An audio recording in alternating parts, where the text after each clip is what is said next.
प्यारे विद्यार्थियों, राजस्थान जीके की सीरीज में फोगाट क्लासेज आप सभी का स्वागत करती हैं। साथियों, आज अपन बात करने वाले हैं राजस्थान का साहित्यकार और रचनाओं से संबंधित कुछ महत्वपूर्ण प्रश्न जो सभी एग्जाम के लिए आपको इम्पोर्टेंट साबित होंगे।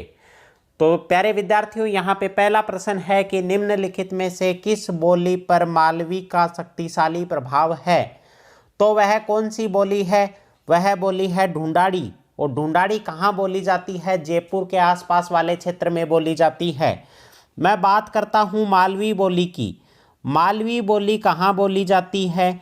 तो मालवी बोली बोली जाती है झालावाड़।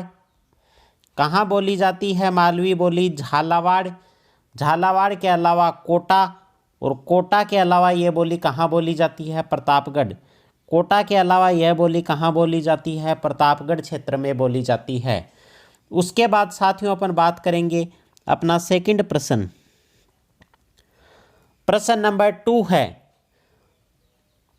कुवल्ले माला। कुवल्ले माला में मरु भाषा किसे कहा जाता है? कुवल्ले माला में मरु भाषा किसे कहा जाता है? तो मारवाड़ी भाषा को क्या कहा जाता है? मरु भाषा कहा जाता है। कुवल्ले माला क्या है? एक ग्रंथ है। उसके रचयिता कौन है? तो उसके रचयिता हैं उद्योतन सूरी। उनके रचयिता कौन है कुवल्ले माला के? उद्योतन सूरी। प्रश्न नंबर अपन 3 की बात करेंगे। ये क्या है? वागड़ी है भाई, इसको सही कर लेना। ये क्या है प्रश्न में? वागड़ी। वागड़ी बोली कहाँ बोली जाती है? कौन सी बोली? वागड़ी बोली। तो वागड़ी बोली बोली जाती है डूंगरपुर और बांसवाड़ा वाले क्षेत्र में। डूंगरपुर और बांसवाड़ा। भाई कंफ्यूज नहीं होना है, बहुत बार एग्जाम में प्रश्न पूछ लिया जाता है बागड़ी और वागड़ी, दोनों में लोग कंफ्यूज हो जाते हैं। एक तो क्या है बागड़ी और एक है वागड़ी, दोनों में डिफरेंस क्या है? मैं सबसे पहले बता देता हूं आपको वागड़ी। वागड़ी तो कौन सा है जो प्रश्न में दे रखा है, मतलब डूंगरपुर बांसवाड़ा में कौन सी बोली बोली जाती है? वागड़ी बोली बोली जाती है। तो भाई ये बागड़ी बोली कहाँ बोली जाती है? बागड़ी बोली बोली जाती है राजस्थान। राजस्थान का वह भाग जो हरियाणा और पंजाब के टच में है। जो हरियाणा और पंजाब के टच में है वहाँ पे कौन सी बोली बोली जाती है? ये बोली बोली जाती है बागड़ी बोली बोली जाती है। वागड़ी बोली कहाँ बोली जाती है? डूंगरपुर और बांसवाड़ा क्षेत्र को वागड़ प्रदेश बोला जाता है, इसीलिए वहाँ पर बोले जाने वाली बोली को क्या बोला जाता है? वागड़ी बोली बोला जाता है। कन्फ्यूज बिल्कुल नहीं होना है एग्जाम में। आगे बात करेंगे प्रश्न नंबर 4 की। मारवाड़ी एवं ढूंढाड़ी दोनों की विशेषताएं रखने वाली भाषा कौन सी है भाई? जो मारवाड़ी की भी विशेषता रखती है, ढूंढाड़ी की भी विशेषता रखती है, वो वाली भाषा कौन सी है? तो वो वाली भाषा कौन सी है? मालवी भाषा है। कौन सी भाषा है रे? मालवी भाषा है वो।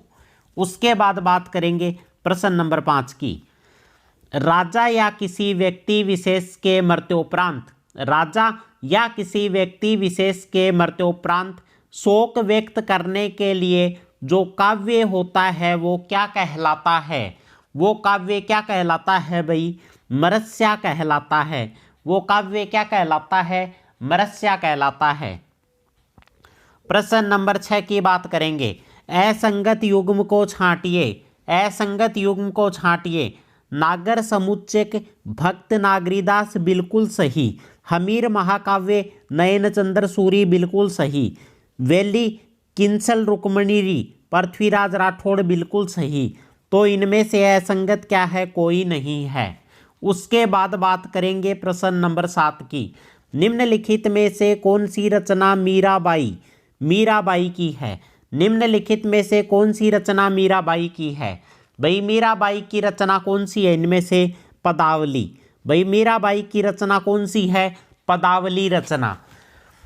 पदावली रचना में क्या है? पदावली मतलब दीपावली की तरह ही शब्द बना है। पदावली मतलब पदों की आवली। आवली किसको बोला जाता है? आवली बोला जाता है पंक्तियों को। आवली किसको बोला जाता है? पंक्तियों को बोला जाता है। पदों की पंक्तियों को क्या बोला? पदावली। इसके अंदर क्या है? कृष्ण भजन व गीतों का संग्रह है। कृष्ण जी के भजन और गीतों का संग्रह है पदावली में। किसकी रचना है भाई? मीराबाई की रचना है। उसके बाद बात करेंगे प्रश्न नंबर 8 की। महाराणा प्रताप के दरबारी विद्वान, महाराणा प्रताप के दरबारी विद्वान जिसने मुहूर्तमाला ग्रंथ की रचना की थी वह कौन था? तो वह कौन था भाई?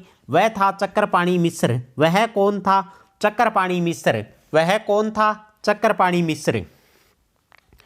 उसके बाद बात करेंगे प्रश्न नंबर 9 की। जोधपुर किले में, कहाँ भाई? जोधपुर किले में पुस्तक प्रकाश, कौन सा पुस्तकालय? पुस्तक प्रकाश पुस्तकालय कहाँ है? जोधपुर किले में। उसकी स्थापना किसने की थी भाई? उसकी स्थापना किसने की थी? तो उसकी स्थापना किसने की थी? मान सिंह ने की थी। प्रश्न नंबर 10 की बात करेंगे। निम्नलिखित में से कौन सा सुमेलित नहीं है? निम्नलिखित में से कौन सा सुमेलित नहीं है? तो यहाँ पे कौन सा सुमेलित नहीं है? कोडमदे मेघराज मुकुल, कोडमदे मेघराज मुकुल वाला सुमेलित नहीं है। उसके बाद बात करेंगे प्रश्न नंबर 11 की। असंगत युग्म को छांटिए, असंगत युग्म को छांटिए। पूर्वी राजस्थानी, ढूंढाड़ी, हाड़ौती, मेवाती एवं अहिरवाटी। भाई बिल्कुल सही बात है। पश्चिमी राजस्थान में कौन सी बोली बोली जाती है? मारवाड़ी, मेवाड़ी, बागड़ी एवं शेखावाटी। ये भी बिल्कुल सही बात है। 1 व 2 दोनों बिल्कुल सही हैं, इनमें से कोई नहीं है असंगत। उसके बाद बात करेंगे प्रश्न नंबर 12 की। महाराणा कुंभा द्वारा रचित नाटक, किसके द्वारा? महाराणा कुंभा द्वारा रचित नाटक किस भाषा में है? तो महाराणा कुंभा द्वारा रचित नाटक कौन सी भाषा में है भाई? मेवाड़ी भाषा में। कौन सी भाषा में है? मेवाड़ी भाषा में। प्रश्न नंबर 13। लालदासी एवं चरणदासी संत, लालदासी संत एवं चरणदासी संत संप्रदायों का साहित्य किस भाषा में है? कौन सी भाषा में है भाई? उनका साहित्य है मेवाती भाषा में। कौन सी भाषा में? मेवाती भाषा में। प्रश्न नंबर 14 है। कथा या कथनी का अर्थ है? कथा या कथनी किसका अर्थ है? वात का। कथा या कथनी किसका अर्थ है? वात का।